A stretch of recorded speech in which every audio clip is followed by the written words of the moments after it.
do. Okay.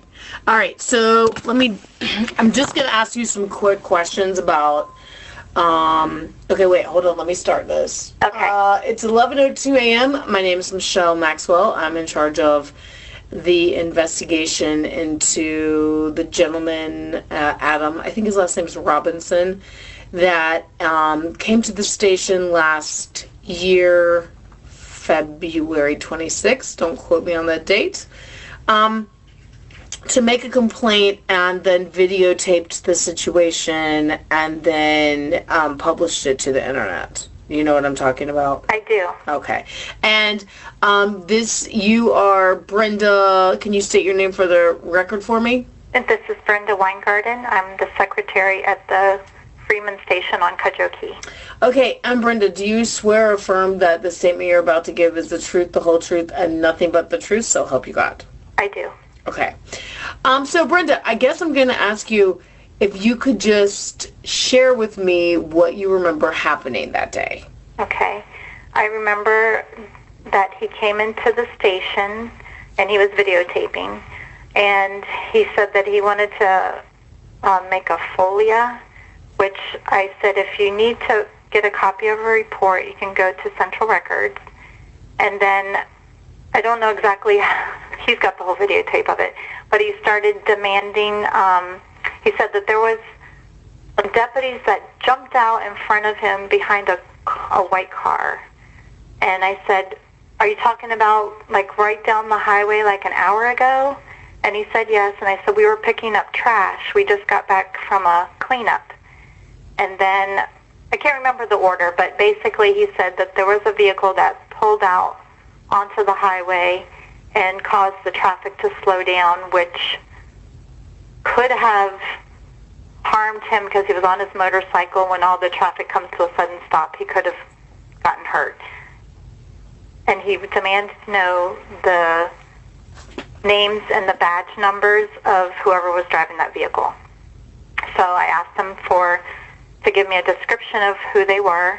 You know, he said there was 2 females. He described them to me. It sounded like Sergeant Linda Mixon and Deputy Wendy Negron.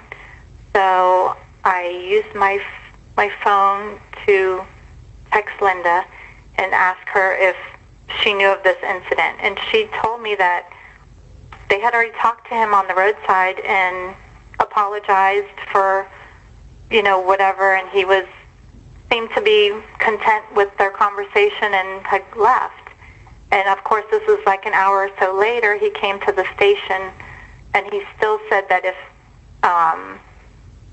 they would have taken responsibility for their actions, he wouldn't have to be in here to make a complaint. Okay, and so that conversation with you, that he has with you, is recorded, right? He recorded it all. And then I guess what I find to be the most perplexing part is everything that happened after that, because it seems like a lot of things happened after that he did not, well, I guess it's not shown on the video. Correct.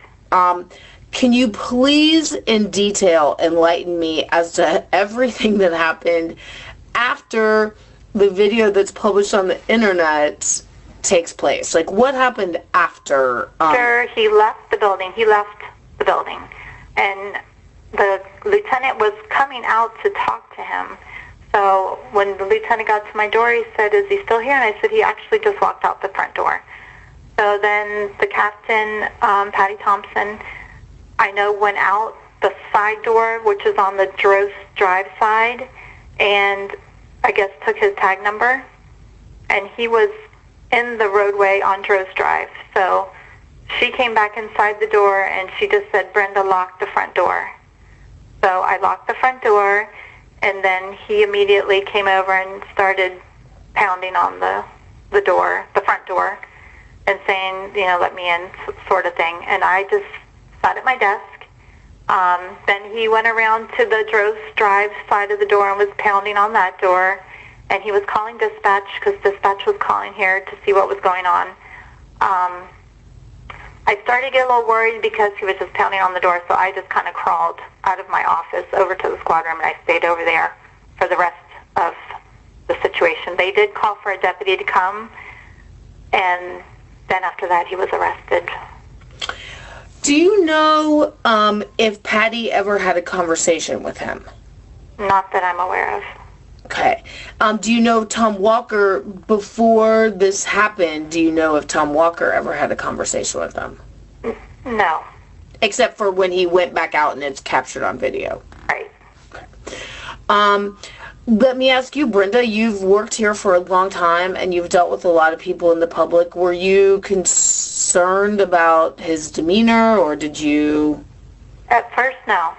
Of course, I didn't really like being videotaped, but I didn't have any problem with him when he was in the lobby, and he left on his own. So do you think it was Patty who took his tag that got him upset? Yes, I believe that's what happened. Okay. Is there anybody else that was there besides Patty and Tom that you think could give a statement about that? I don't think anyone else was here. I don't remember. I just remember the captain lieutenant myself being here. Okay. Do you know, at that time, was the office open, or was it closed for COVID restrictions, or do you recall? Well, open. It was open. Okay. And seeing the video, I'm wearing my mask, but yeah, he walked in that morning. He walked in and talked to me, and okay. we're open. Okay. Is there anything else you'd like to add to their statement? No. Okay. We are going to end your statement at 11:09. All right. Thank you. Okay.